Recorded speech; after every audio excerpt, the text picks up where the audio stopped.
I was asked a question in the comments about my experience with hooding and how I hood my hawk. Well, as far as experience goes, I've only actually done 3 hunting seasons with the hawk, so 3 years, and I'm coming into the 4th. Hello, Bo. Oh, mate, I'll be coming into the 4th season next, so I will still call myself a newbie at all this, although I will say that I'm not dabbling. When we hunt, we are hunting from the first day to the last day, 7 days a week. That's what we do. So as far as hooding goes, all I done before I started training my hawk for about 2 years was read and watch as much as I could about hoods and hooding, and to decide whether to hood my Harris hawk or not.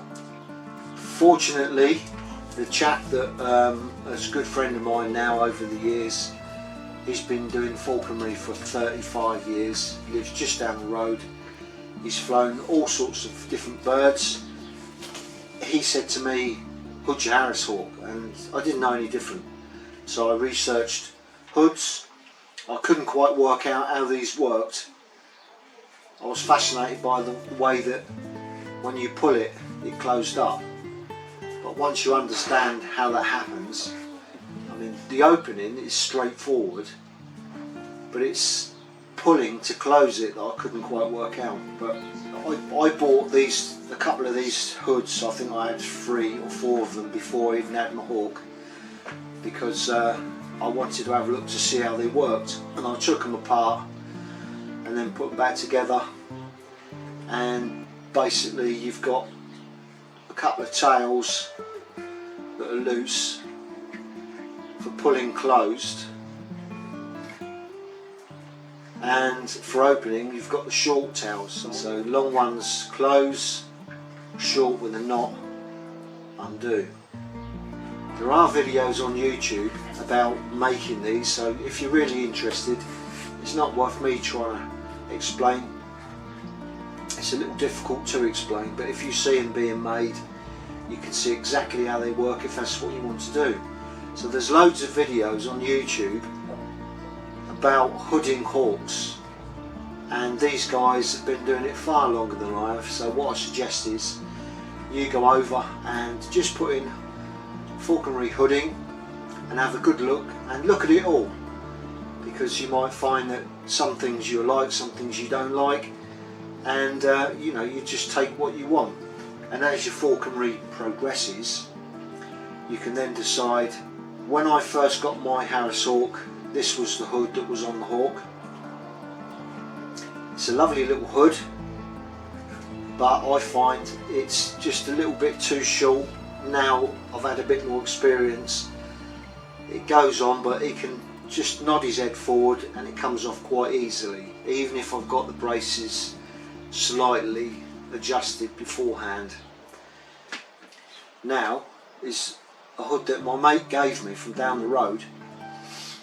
Now 8 years ago he knew someone that was an inmate at a prison, and what they were doing was sort of falconry classes over there, and they were making hoods, and I think they had a couple of Harris hawks there, and it was something for the inmates to do,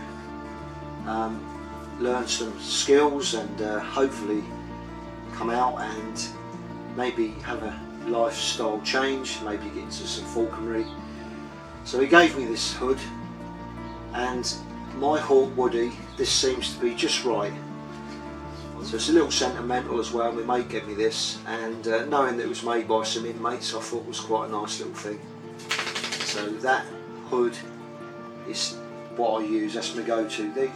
So the original hood, Arabic type drawstring, concertina,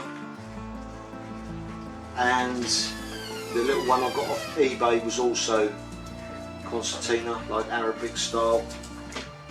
But this one here I'm using is just the slit pull together type. Quite nice, seems to do the job. Just it's whatever your preference is really.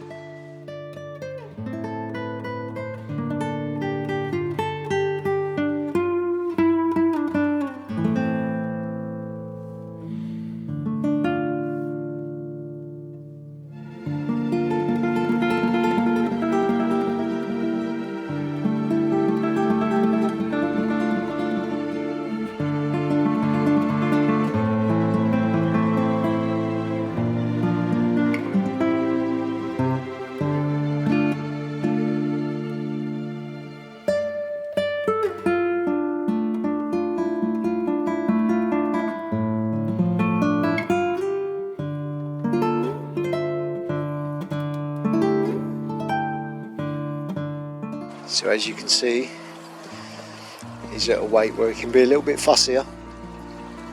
He didn't want that little bit of rabbit. But what he does want is a nice day old cockerel. They're like chocolate to him.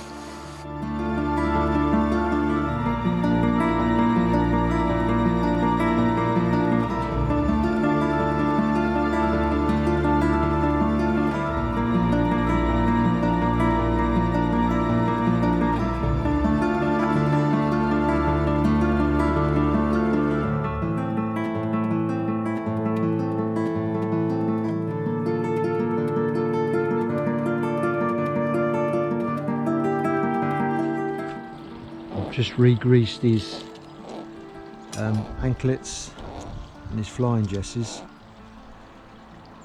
so he is in molt. I know I say this often because some people just watch this video, some people may watch these videos and they've not seen the others and don't realise that Woody is in molt. So he is in molt. And now and again I'll get Woody out and bring him out into the sun. Go in and have a little clean up, give him a little feed outside. We're inside his mews now. He's left us a couple of feathers, one of his train. Just pick them up, bring them in here, and I stick them in there, and that's all his previous molts. So there is someone that I know that requested a couple of these. They make pens out of them. It's quite novel, so I'll be giving a couple of those away. It's always nice to keep a few back in case you ever need to imp. And if you don't know, imping is just where you've got a broken feather and you need to splice the other one onto the broken shaft. Other than that, Harris hawk feathers are quite bendy, so you know, the chances that I have to do any imping with him is pretty slim anyway, but I still keep all his feathers. Okay, I'm going to put Woody away now. Just speak a little bit about the way I hooded Woody on his first season. So the way he's going to be now, whilst I hood him, will be quite different to what he's like at flying weight. But he does take the hood, and I'm using it to put him back away, because when I take him into his mews at this weight, what he's going to try and do straight away is get off my fist. But with the hood, I can untie his leash, remove the swivel, take his jesses out, and then when I remove his hood, he can go. But at the moment, he definitely would try and fly straight off, bait off the fist as soon as I get in the mews. So what did I do to train my hawk to take the hood? Well, there's a few things I've done. I went into the mews when I first had him and tried to hood him. He wouldn't have it at all. Brought him out, managed to hood him in that first couple of weeks whilst I was training him. But as he got to get more familiar with me and more relaxed, he was dodging the hood. And when I say dodging the hood, he would sit on my fist and he would be dropping back, turning his head, and it was quite difficult. So I then started to put a small bit of food in his hood, and then I was offering the hood up each day, letting him take the food out, until in the end he was quite comfortable taking food out the hood. And then after that, it was a case of getting the hood on him, and then every time that hood was taken off, there was always food in my glove.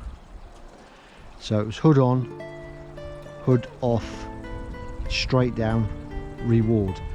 And I kept doing that every time I hooded him. I didn't do it dozens of times a day. I might have done it a couple of times, but every time I removed the hood, there was food. Like I say, he's not going to be too comfortable at this weight. He's not really comfortable anyway. He's not protesting, but I can tell he's not as happy as he is during the season when we've got the daily routine, because that's what they like. The daily routine, you keep things the same, then they tolerate it really well. But I can tell he's a little bit nervous. He'll be glad to get back in his mews. So I'll attempt to put his hood on, take him in mews, and we'll release you, everybody. How's that? Give you a nice feed.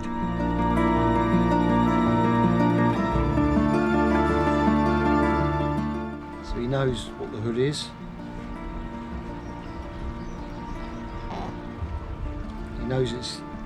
He knows I'm about to apply this hood now. So it just takes practice with your own hawk.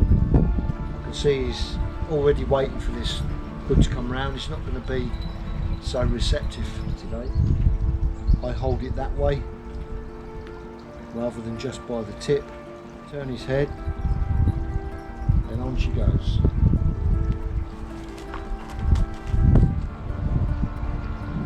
Then I wait for a few seconds, no hurry. Tighten the braces. So Woody's now hooded, can't see anything going on around. This way is going to be nice and calm for whatever you want to do. If you need to work on him, you can do whatever you need to do. So I think if you can hood your hawk, it saves you so much time. I wouldn't be able to do this if he wasn't hooded at that weight. It'd be a bit uncomfortable, but he lets you do it. So that's a reason for hooding your hawk. So I'm walking the hawk back to his mews now. He's not moving at all. He's sitting there nice and quiet. As far as he knows, it's night time, it's dark, so he's keeping naturally still. I secure my safety door. If we didn't have him hooded, he'd have been off my fist now baiting. So I've got plenty of time to remove all his gear. He's just going to sit there. He knows what I'm doing. He knows that that hood's going to come off soon because he's had this done so many times. He knows exactly when the jesses are out, he can go. He'd have been gone by now, baiting on my fist. So as you can see, I now slacken the hood and he's gone. As quick as that. Like I say, I'm no expert. I only know what I'm doing with this hawk. And we're very successful. So he's going to have a little bit of pheasant that he caught last season. This has just come out the freezer, so it's been in the fridge now overnight, his own fridge. And what I'm going to do is skin it whilst it's frozen, and that way you end up with less mess.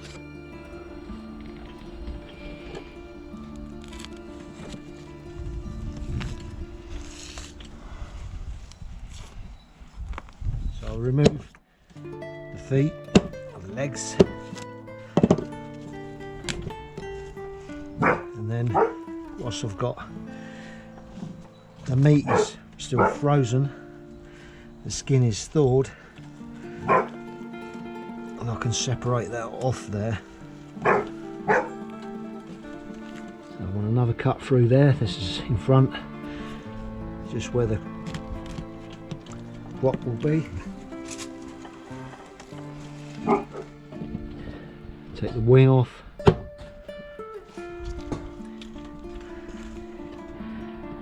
Just make a cut for the tail, and then keep pulling the skin, and eventually there it is. So a few feathers on there, and I've got the whole of the feathers and skin, and I'll just portion this up now like that. That's how I do it. So there's a couple of feeds there, so I remove the insides, and again, because it's frozen still, it's not so messy, because a pheasant's insides isn't very pleasant. And the last thing to do now is portion this up. That's it. So because it's still frozen, I now put that back in the freezer.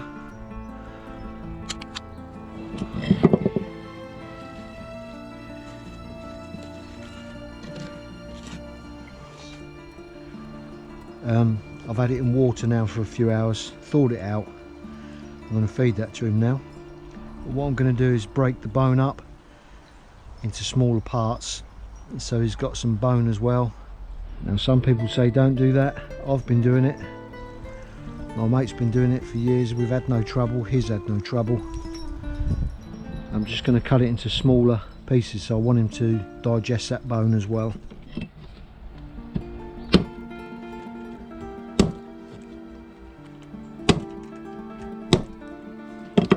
That's all I'm doing.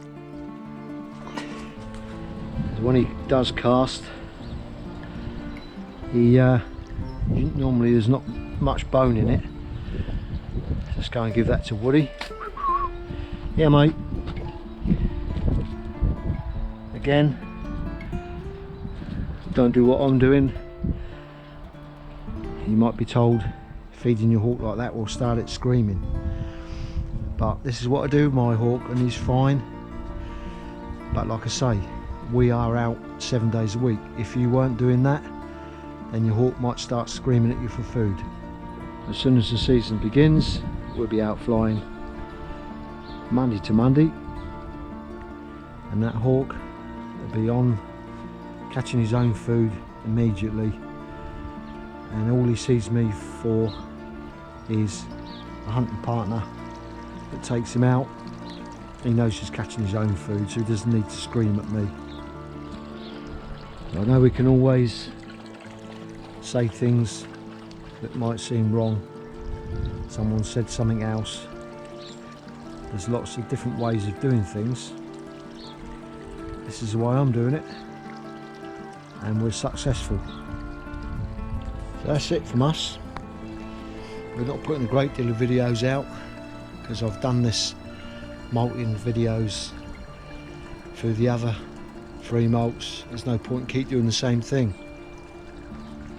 But when we get out hunting again, we'll be putting out a video a week, the best bits of the week hunting, and there'll be, as I say, 1 a week. So if you've not subscribed, please subscribe to the channel. So have a look at Dave Sharp Nature Boy. There's some quality hawking information on there, many years experience.